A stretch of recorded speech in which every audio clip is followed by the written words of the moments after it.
बिस्मिल्लाहिर्रहमानिर्रहीम और अस्सलामुअलैकुम। 20 सितंबर और पाकिस्तान में जुमे की शाम। आज अभी तक की अहम खबरें और मेरा तज्जिया। सबसे पहले याद दहानी, सोशल मीडिया फायरवॉल को नाकाम बनाने के लिए इस चैनल को सब्सक्राइब कीजिए अगर अभी तक नहीं किया। व्लॉग देखने के बाद इसे लाइक कीजिए, इस पर कमेंट कीजिए। और अब आते हैं आज की खबरों की तरफ। शैतानी तरामीम में नाकामी के बाद अब मौजूदा मिलिट्री इस्टेब्लिशमेंट, नून लीग, पीपल्स पार्टी और काजी फायज ईसा, इन्होंने मिलकर सुप्रीम कोर्ट ऑफ पाकिस्तान के खिलाफ एक नया ऑर्डिनेंस निकाला है। सुप्रीम कोर्ट ऑफ पाकिस्तान के ऊपर हमला किया है, काजी को मुकम्मल पावर दी है और एक बड़ा प्लान जो ये बना रहे हैं, एक और बड़ा शैतानी प्लान जो कि तरामीम से भी बड़ा शैतानी प्लान अब नज़र आ रहा है, उसको इम्प्लीमेंट करने के लिए ये नया ऑर्डिनेंस किया गया है। किस तरह से रातों रात इमरजेंसी में ये ऑर्डिनेंस करवाया गया और इसके बाद उसी दिन उसे कैसे इम्प्लीमेंट किया गया, किस तरीके से जस्टिस मुनीब अख्तर साहब को निशाना बनाया गया और उन्हें आज ही हटा दिया गया उस कमेटी में से जो इंश्योर करती थी कि काजी साहब अकेले बेंच ना बना सकें। ये सब कुछ क्या हुआ है, ये सारी तफसील आपको बताते हैं और इसकी रेमिफिकेशंस क्या होंगी ये भी आपको बताते हैं। आपको याद होगा कि जब जस्टिस बंदयाल चीफ जस्टिस थे तो काजी फायज ईसा साहब की डिमांड पर पार्लियामेंट ने एक practice and procedure bill pass किया। उस बिल को भी वैसे गैर कानूनी तरीके से ही उस वक्त पास करवाया गया था, लेकिन मकसद क्या था उस बिल का? मकसद ये था कि सुप्रीम कोर्ट के अंदर हमने डेमोक्रेसी लानी है। जो सुप्रीम कोर्ट का चीफ जस्टिस होता है उसके पास अकेले के पास ये इख्तियार नहीं रहने देना कि वो केसेस को बेंचेस के सामने लगाए जिनके सामने उसका दिल करे, जितने मेंबर बेंच उसका बनाने को दिल करे वो बनाए, जिस जज को जिस बेंच में डालना है निकालना है वो अकेला ना करे, बल्कि डेमोक्रेसी होनी चाहिए और कम से कम 3 जजेस को बैठकर ये काम करना चाहिए, सुप्रीम कोर्ट के चीफ जस्टिस और 2 सीनियर तरीन जजेस। उस वक्त ये सब कुछ सूट करता था, इसलिए उस वक्त ये किया गया। आपको याद होगा कि जस्टिस तारिक और जस्टिस काजी फायज ईसा उस वक्त सीनियर तरीन जजेस थे। जस्टिस बंदयाल सबसे सीनियर, उनके पीछे जस्टिस काजी फायज ईसा और उनके पीछे जस्टिस तारिक थे। तो जस्टिस तारिक और काजी एक ही थे, इसलिए ये प्रैक्टिस एंड प्रोसीजर बिल उस वक्त बनवाया गया और जस्टिस बंदयाल को कॉर्नर करने के लिए। उसके बाद इस बिल के चुंगल में ये खुद ही फंस गए, आप ये कह सकते हैं, क्योंकि काजी फायज ईसा जब आए तो अब सीनियरिटी में जस्टिस मंसूर अली शाह और जस्टिस मुनीब अख्तर इसके मेंबर थे, जिसकी वजह से काजी साहब फंसे और कई केसेस ऐसे बेंचेस में लगे जिन्होंने फिर बहुत ही मुनासिब फैसले दिए, जैसे कि मखसूस नशिस्तों वाला केस हो। अब काजी साहब की जान निकल रही थी क्योंकि काजी साहब तो लूट मार करना चाहते हैं मर्जी के बेंच बनाकर, वो कर नहीं पा रहे थे क्योंकि इस कमेटी के होते हुए हर अहम केस जो था वो इस कमेटी के सामने जाना था और इसने डिसाइड करना था कि बेंच कौन सा बनना है और बेंच फॉर्मेशन करके और फिर इस कमेटी ने डिसाइड करना था कि ये केस कब लगना है और कौन सा लगना है। जैसा कि जो मखसूस नशिस्तों का तफसीली फ़ैसला है वो काजी साहब फ़ौरन जारी करवाना चाहते थे और उसकी नज़रसानी भी लगवाना चाहते थे फ़ौरन, लेकिन इस कमेटी की वजह से वो ना हो सका। अब हुकूमत ने रातों रात एक ऑर्डिनेंस जारी किया। ऑर्डिनेंस जब जारी होता है तो काबीना का इजलास करके उसको पास करवाना होता है। अब काबीना का तो कोई इजलास था नहीं, तो सर्कुलेशन के ऊपर उसको पास करवाया गया। सर्कुलेशन का मतलब ये होता है कि वो जो बिल होता है वो स्पेशल मैसेंजर के हाथ हर काबीना मेंबर के दफ्तर या उसके घर भेजा जाता है और उससे वहाँ से साइन करवाए जाते हैं। मेजॉरिटी काबीना अगर उसको साइन कर दे तो फिर उस ऑर्डिनेंस की रिकमेंडेशन प्रेसिडेंट को भेज दी जाती है और प्रेसिडेंट उसे साइन कर देता है। आज ज़रा गौर कीजिए कि क्या हुआ कि पहले सर्कुलेशन से इसे अर्ली मॉर्निंग इसे अप्रूव करवाया गया, उसके बाद सदर पाकिस्तान को भेजा गया एक ही दिन में। सदर पाकिस्तान ने आज ही इसको साइन किया और इस ऑर्डिनेंस को नाफिज कर दिया और काजी फायज ईसा साहब ने भी इनकार नहीं किया, उन्होंने भी आज ही के दिन इस ऑर्डिनेंस को सुप्रीम कोर्ट पर भी नाफिज कर दिया। और हम ये सब कुछ होने से पहले ही बता चुके थे, मतलब जब, क्योंकि कल ही हमें किसी ने अंदर से इतला दी थी, पूरे सिस्टम के अंदर से एक ज़राए ने, जाहिर है गवर्नमेंट में काम किया हुआ है तो एस्टेब्लिशमेंट डिवीज़न के एक ज़राए ने हमें बताया था कि ये खिचड़ी पक रही है और ये किया जा रहा है। तो मैंने एक ट्वीट किया था जो मैं आपको दिखाता हूँ, जो मैंने कल किया था, और वो ट्वीट जो था वो ये कह रहा था मेरा कि काजी फायज ईसा साहब अब जस्टिस मुनीब अख्तर साहब को हटाकर प्रैक्टिस एंड प्रोसीजर की वो जो कमेटी थी उसमें से हटाकर जस्टिस अमीनुद्दीन को लाना चाह रहे हैं। अब आप कह रहे होंगे कि ये जस्टिस अमीनुद्दीन का भी क्या किसी ने मुझे बताया था? नहीं, ये नहीं बताया था, ये मुझे खुद ही पता था क्योंकि जिस तरह के फैसले जस्टिस अमीनुद्दीन दे रहे हैं, काजी साहब को उनसे बेहतर बंदा कोई और नज़र नहीं आएगा जो उनकी हाँ में हाँ मिलाए। बहरहाल ये हमने तो कल ट्वीट किया था और आज ऐसे हुआ कि जैसे हमने कोई फाल निकाली थी तोते से, आज सब कुछ वैसा वैसा ही हुआ जैसा हमने कल ट्वीट किया था कि काजी फायज ईसा साहब जो है उनके लिए ये ऑर्डिनेंस सर्कुलेशन से पास भी हुआ, इसको सदर ने भी उसी दिन दस्तखत किए और काजी साहब ने भी उसी दिन जस्टिस मुनीब अख्तर को फारिग करके जस्टिस अमीनुद्दीन साहब को ही नॉमिनेट किया, जैसा कि हमने कल प्रेडिक्ट किया था। काजी साहब, हालांकि मुझे था कि शायद जस्टिस नईम अफगान को भी करें, लेकिन मेरा पहला गैस था कि जस्टिस अमीनुद्दीन को ही करेंगे और वही हुआ जैसा मैंने ट्वीट किया था कि आज जस्टिस अमीनुद्दीन साहब का नोटिफिकेशन कर दिया गया है। अब जितने भी नए केसेस आएंगे सामने उनको 3 मेंबर बेंच जो कमेटी है वो देखेगी, जिसमें जस्टिस काजी फायज ईसा, जस्टिस मंसूर अली शाह और जस्टिस अमीनुद्दीन। अब जस्टिस अमीनुद्दीन एक साइड पे होंगे और मंसूर अली शाह साहब एक साइड पे, और काजी साहब को इख्तियार मिल गया है। बहुत सारे मुबस्सिरीन ये कह रहे हैं कि अगर यही करना था तो फिर पहले ये प्रैक्टिस एंड प्रोसीजर बिल किया ही क्यों था? ये थूक के चाटना ज़रूरी था क्या? और अगर काजी साहब की मर्जी का जज ही लगाना है कि एक सीनियर जज काजी साहब अपनी मर्जी से लगाएंगे, जो कि उन्होंने लगाया कि जस्टिस मुनीब अख्तर को हटाकर उन्होंने उनकी जगह पर जस्टिस अमीनुद्दीन को लगा दिया, तो फिर काजी साहब को अकेले ही दे देना था ये इख्तियार। अभी भी तो वो वैसे ही इस्तेमाल करेंगे। तो ये एक बहुत ही मज़े का खेज़ आज हरकत हुई है और काजी साहब को भी कोई शर्मिंदगी नहीं हुई। इसको इम्प्लीमेंट करते हुए उन्होंने भी बड़े मज़े से फौरी तौर पर इसे इम्प्लीमेंट किया। अब आगे क्या होगा? अब आगे ये 63A, जी हाँ, जिसमें एक मेंबर जो है वो किसी और को वोट नहीं दे सकता अपनी पार्लियामानी पार्टी की मर्जी के खिलाफ। अब ये क्या करेंगे कि 63A की नज़रसानी, क्योंकि सुप्रीम कोर्ट पहले से फैसला कर चुकी है कि अगर कोई मेंबर अपनी पार्टी की मर्जी के खिलाफ वोट देता है तो ना ही वो वोट गिना जाता है और वो डी-सीट भी हो जाता है। अब ये करेंगे ये कि ये 63A की नज़रसानी लगवाएंगे और उसमें इजाज़त देंगे कि मेंबर किसी और को वोट दे सकता है।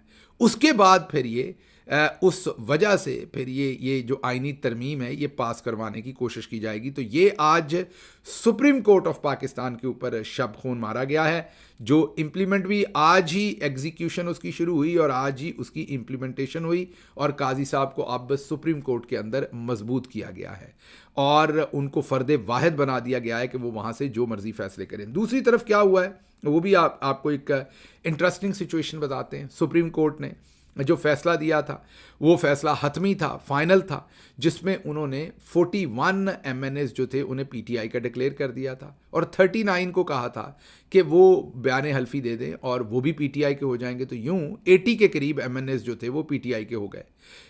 इसके बाद हुकूमत ने एक इलेक्शन एक्ट पास किया नया। हालांकि सुप्रीम कोर्ट के फैसले के बाद ये नहीं हो सकता था। सुप्रीम कोर्ट पाकिस्तान की आईनी अदालत है और उनका जो किया हुआ फैसला है वो फाइनल है।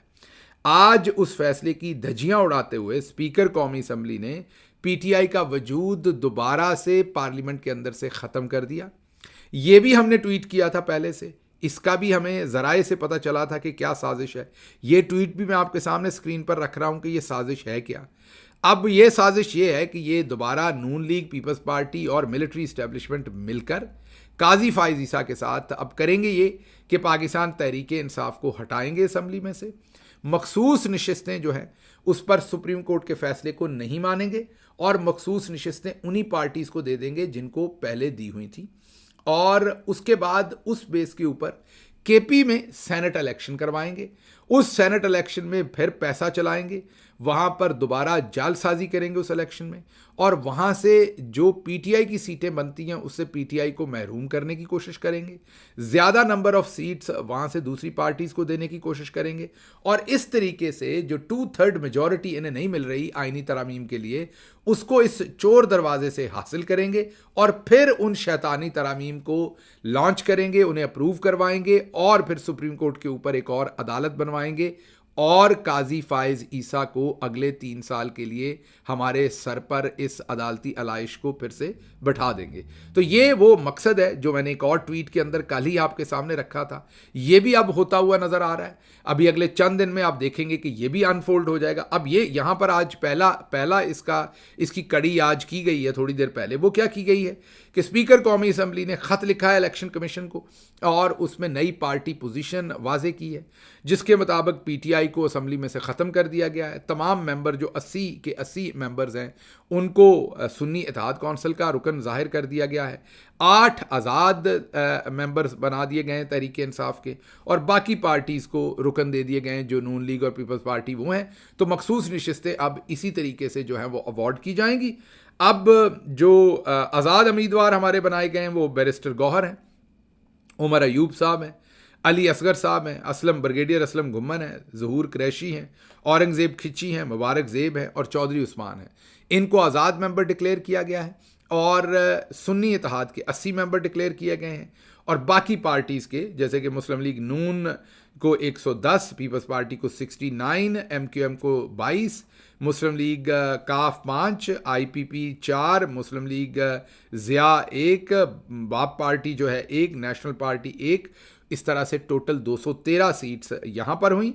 अपोजिशन में सुन्नी इत्तेहाद कौंसिल 80, PTI के आज़ाद 8, JUI 8, BNP 1, MWM 1, PK map 1, आज़ाद 1 और यूं टोटल वो बन गए 100 मेंबर्स।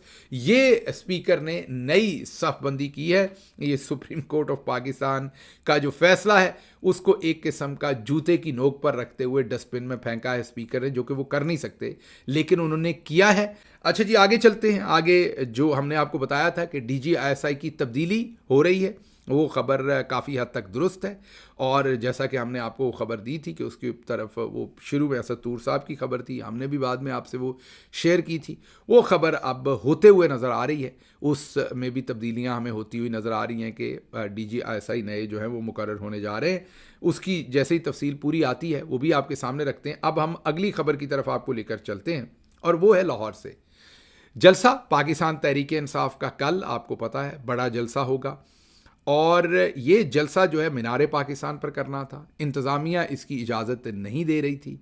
लाहौर हाई कोर्ट के लार्जर बेंच ने आज ये केस सुना और काफ़ी ले दे कई वक्फे होने के बाद आखिरकार अब इंतज़ामिया जो है उन्होंने अभी तक NOC तो गालिबन जारी नहीं किया, लेकिन अब वो अग्री ये इस बात पर हुए कि काना में, जी हाँ, जो काना का इलाका है वहाँ पर जलसा कर लें। मवेशी मंडी है शायद वहाँ पर कोई, उसके करीब कोई जलसा कर लें, मीनार पाकिस्तान नहीं। अब ये काना जो है वो जाहिर है थोड़ा सा कसूर की साइड पर और थोड़ा आप रायविंड और कसूर रोड जो है उसके दरमियान में आप उसे तसव्वुर कर लें, उस एरिया में है। और अब कोशिश ये है कि वैसे सोशल मीडिया के ऊपर एक जलो पाक का भी जाली नोटिफिकेशन फिर रहा है। वो जाली है, वो NOC फिर रहा है, बहुत सारी जगहों पर आपने शायद देखा भी होगा। लेकिन असल में इंतज़ामिया ने ऑप्शन दिया कि आप काना के इलाके में कर लें और कह रहे हैं कि आप 2 से 5:30 बजे के दरमियान में, 2:30 बजे से 5:30 बजे के दरमियान में जलसा ख़त्म करेंगे और उसके बाद अगर आप जलसा जारी रखेंगे तो आप पर मुकदमात होंगे। वही काम जो इस्लामाबाद के अंदर किया था वैसी ही हरकत कर रहे हैं। अब काना के अंदर ये NOC देने की हामी भर रहे हैं और अदालत के भी अहकामात हैं, तो NOC तो अब मिल जाएगा। जलसा होता हुआ भी नज़र आ रहा है और आवाम निकलती हुई भी हमें नज़र आ रही, क्योंकि आज इमरान खान ने दोबारा जेल से ये कहा है कि ये डू और डाई है, अवाम ने हर सूरत निकलना है। उन्होंने बताया कि 22 अगस्त का जलसा मिलिट्री इस्टेब्लिशमेंट ने रिक्वेस्ट करके पाकिस्तान के नाम पर मुलतवी करवाया था और कहा था कि 8 सितंबर के जलसे में हम किसी किस्म की कोई आपके लिए प्रॉब्लम खड़ी नहीं करेंगे, लेकिन फिर भी वादा खिलाफी की गई, कंटेनर लगाकर उस जलसे को रोका गया। और अब अगर ऐसा किया गया, लाहौर में जलसा ना करने दिया गया, तो इमरान खान साहब ने कहा है तो फिर पूरे लाहौर के अंदर जो है वो एहतजाज होगा। पूरे लाहौर के अंदर फिर हर जगह पर वर्कर को जहाँ जगह मिलेगी वो एहतजाज करेगा और फिर कोई हमें ना कहे कि वहाँ पर क्या हो रहा है। इसलिए अब ये जलसे का NOC हमें मिलता हुआ नज़र आ रहा है, जलसा होता हुआ भी नज़र आ रहा है इंशाल्लाह। आल्दो के कुछ MPO के ऑर्डर्स निकाले थे, कुछ अदालत ने 3 MPO के ऑर्डर्स जो हैं वो सस्पेंड भी किए हैं, लीडरान को रहा भी किया है। लेकिन मुझे कल एक बड़ा जलसा होते हुए नज़र आ रहा है और अगर इन्होंने उस जलसे को रोकने की कोशिश की तो फिर मुझे जगह जगह जलसा होता नज़र आ रहा है। ये लाहौरियों को रोक नहीं सकेंगे। कल लाहौर वाले मुझे हर जगह से निकलते हुए नज़र आ रहे हैं, क्योंकि ये आज जो कुछ काजी साहब के लिए किया गया है या पहले शैतानी तरामीम पाकिस्तानी कौम उन्हें किसी सूरत ना इंडोर्स कर सकती है, ना करने की पोजीशन में है, ना करने जा रही है। इसलिए कल मुझे नज़र आ रहा है कि बहुत बड़ी तादाद में पब्लिक बाहर होगी। मीनार पाकिस्तान के ऊपर कंटेनर ही कंटेनर खड़े कर दिए गए हैं, रास्ता बंद किया गया है और वहाँ पर ताले भी लगा दिए गए हैं, लेकिन वो बेसूद है, क्योंकि अगर काना में जलसा हो रहा है तो कोई फ़र्क नहीं पड़ता। अगर मीनार पाकिस्तान पर आपने ताले लगा भी दिए हैं तो काना में जलसा होगा और एक बड़ा जलसा होगा। अच्छा जी, अब अगली खबर की तरफ चलते हैं। आज एक और तूफ़ान बदतमीज़ी हुई है, शदीद बदतमीज़ी की है काजी फ़ाइज़ ईसा ने। आज इस्लामिक इंटरनेशनल यूनिवर्सिटी से रिलेटेड एक केस चल रहा था। वहाँ पर डॉक्टर समीना यास्मीन मलिक, वो रेक्टर हैं, बहुत ही सीनियर प्रोफेसर हैं, 25 साल से ज़्यादा उनका एकेडमिक एक्सपीरियंस है, मंझी हुई प्रोफेसर हैं पाकिस्तान में एजुकेशन के डिपार्टमेंट से वो, और बहुत सारे डिफरेंट पोजीशंस के ऊपर पहले भी वो काम कर चुकी हैं। एक बड़ी ही रिप्यूटेड और रिस्पेक्टफुल लेडी हैं। वो रेक्टर हैं इंटरनेशनल इस्लामिक यूनिवर्सिटी की और बीमार हैं। बीमारी की वजह से आज कोई केस चल रहा था जिसमें काजी साहब का कोई ज़ाती इंटरेस्ट था। उनको जब बुलाया गया तो उनका मेडिकल सर्टिफिकेट पेश किया गया कि वो बीमार हैं। काजी साहब ने कहा कि उस मेडिकल सर्टिफिकेट पर समीना मलिक नाम क्यों नहीं लिखा।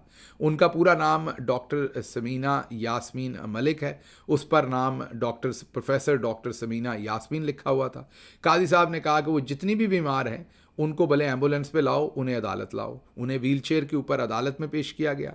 उनसे कुछ काजी साहब ने सवालात किए और उन्होंने कहा कि मुझे वक्त दे दीजिए, मेरी तबीयत ख़राब है, वापस ऑफिस जाऊंगी तो आपको ये जवाबात दे दिए जाएंगे। काजी साहब को गालिबन पता नहीं किस चीज़ का गुस्सा था। काजी साहब ने अहकामात दिए कि व्हील चेयर पर बैठी हुई रेक्टर इंटरनेशनल इस्लामिक यूनिवर्सिटी, जो कि खातून हैं, प्रोफेसर हैं, डॉक्टर समीना यास्मीन मलिक, उनको सुप्रीम कोर्ट से निकाल दिया जाए बाहर। उन्होंने कहा ये ड्रामा कर रही हैं, इन्हें बाहर निकाल दिया जाए। उन्हें व्हील चेयर के ऊपर बाहर निकाल दिया गया। और व्हील चेयर भी पाकिस्तान के लिए सबसे बड़ी हजीमत और शर्मिंदगी की बात देख लीजिए। वैसे हम नंबर 1 हैं और हम पता नहीं किस किस का मुकाबला करना चाहते हैं कि पाकिस्तान की आला तरीन अदालत का कोर्ट नंबर 1 जो है, जिसमें चीफ जस्टिस बैठता है, उसमें व्हील चेयर नहीं जा सकती। तो जो व्हील चेयर पे शख्स है वो उसकी व्हील चेयर सीधी नहीं जाती, सीढ़ियाँ उठा के गुजारनी पड़ती हैं। मेन शर्म से हमें मर जाना चाहिए, शर्मिंदगी से पूरी कौम को, कि हमारे सुप्रीम कोर्ट की जो कोर्ट नंबर 1 है वो किसी माजूर शख्स के लिए फ्रेंडली नहीं है, वहाँ व्हील चेयर नहीं जा सकती। एक तो ये आज मंजर देखने को मिला। तो उनको बहरहाल पहले उठाकर बाहर निकाला गया, फिर उनकी व्हील चेयर को निकाला गया और फिर उनको वहाँ से बिठाकर उनको वहाँ से रवाना किया गया। उनको ह्यूमिलिएट किया गया वहाँ से। उनके वकील को भी ह्यूमिलिएट किया गया अदालत के अंदर बात करने से। ज़बरदस्ती पुलिस ने पकड़ के रोस्ट्रम से उतार दिया काजी साहब के अहकामात पर, और काजी साहब को किसी किस्म की शर्मिंदगी नहीं हुई आज ये घटिया हरकत करते हुए। और याद कीजिए काजी साहब अपनी बेगम के लिए क्या किया करते थे, वो सारा मंजर याद कीजिए। जब काजी साहब की अपनी बेगम, वो एक स्टिक पकड़ के, सरीना ईसा साहबा जो हैं, वो मैं सरीना विलियम कह देने लगा था, वो एक टेनिस की एक स्टार थी, वो मेरे नाम निकल जाने लगा था माज़रत। सरीना ईसा साहबा जो थी वो एक खूंटी पकड़कर जिस तरह आती थी, और फिर उन्होंने हल्फ भी लिया था काजी साहब के साथ खड़े होकर। तो वुमेन एम्पावरमेंट की बात की जा रही थी। और आज एक यूनिवर्सिटी की रेक्टर, जो आला तरीन ओहदा होता है यूनिवर्सिटी का, इंटरनेशनल इस्लामिक यूनिवर्सिटी की, एक खातून प्रोफेसर डॉक्टर समीना यास्मीन मलिक को ह्यूमिलिएट किया गया है। I think Qazi lost his mind, या इस बंदे में ना कोई अखलाकियात हैं, ना इसमें कोई शर्म है, ना हया है। मैं यही कह सकता हूँ इससे ज़्यादा तनज़ली सुप्रीम कोर्ट की हो नहीं सकती थी जो आज की गई है। इसके साथ ही मुझे इजाज़त दीजिए। अल्लाह आपका हामी और नासिर हो। पाकिस्तान जिंदाबाद।